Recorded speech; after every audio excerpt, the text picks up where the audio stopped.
Bonjour, aujourd'hui nous allons vous parler de la reprise de cyclicité chez la vache laitière. Alors on va décortiquer cette période-là en 3 phases. Tout d'abord l'involution utérine. Alors l'involution utérine, pour qu'elle se passe bien, ça commence déjà pendant le tarissement. Cette période, comme on dit toujours, elle est clé pour la future lactation. C'est là qu'on refait les niveaux sur la vache et qu'on prépare la future lactation. La vache, c'est très important pendant le tarissement de la minéraliser pour qu'elle puisse bien redémarrer et subvenir à ses besoins. Cette période-là va nous servir à quoi? Va nous servir à ce que le vélage se passe dans de bonnes conditions. Moins on intervient, mieux ça se passe. Qu'il n'y ait pas de problème pour les délivrances, pas de rétention placentaire, pas de problème métabolique. Quand cette période du tarissement est bien maîtrisée, en général, tout le reste se passe dans de bonnes conditions. Ensuite, pour vérifier tout ça, on peut faire appel à l'inséminateur, à son expert, pour faire une échographie aptitude à partir de 30 jours. Ça permet de vérifier l'évolution de l'utérus, si sa taille est revenue en état normal. Il faut en moyenne une 35-40 jours pour qu'il revienne à sa taille normale. Et vérifier également la cyclicité de la vache. Donc, est-ce qu'elle a déjà fait une chaleur? Est-ce qu'il n'y a pas d'anomalie? Tout ça dans un seul but, d'anticiper toutes ces anomalies plutôt que de le subir au moment de l'insémination. Donc, pendant cette période d'involution, il y a également une autre phase super importante, c'est le démarrage en lactation. Pendant cette période, la vache, il est normal qu'elle perde de l'état.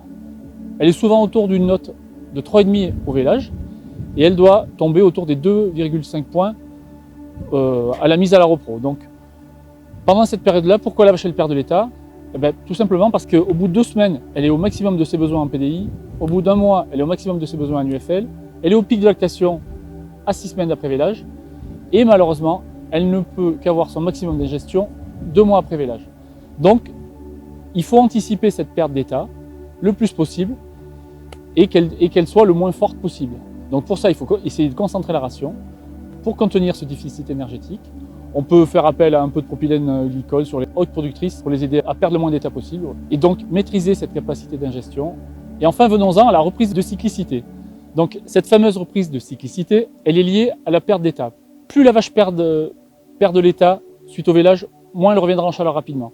Et l'inverse, c'est forcément vrai. L'objectif, c'est vraiment de minimiser cette perte d'état pour qu'elle revienne en chaleur rapidement. Sachez qu'une vache, plus elle revient tôt en chaleur après le vélage, meilleure la repro future s'annonce. Et il y a quelques basiques à respecter. On n'insémine jamais une vache sur une première chaleur. Toujours laisser passer au moins une chaleur, voire une deuxième. Ça dépend de la date de la première. On n'insémine jamais une vache avant 50 jours après vélage. Et puis surtout, la repro, on doit l'adapter aux vaches par vache, au cas par cas, en fonction de sa production. Par exemple, une vache qui fait 25 kg de lait, on peut l'inséminer à 50 jours. Le repère simple, c'est le pic de lactation multiplié par 2. Et une vache qui va faire 40 kg de lait, celle-ci, il est souhaitable d'attendre parce qu'elle tape fort dans ses réserves, attendre qu'elle soit en reprise d'état. Pour ça, vous avez un bon indicateur, c'est le TP sur votre analyse contrôle laitier, qui reflète bien cette tendance de reprise d'état et de déficit énergétique qui se comble. Enfin, même si vos animaux ont parfois repris de la cyclicité, le plus difficile, c'est parfois d'observer les chaleurs.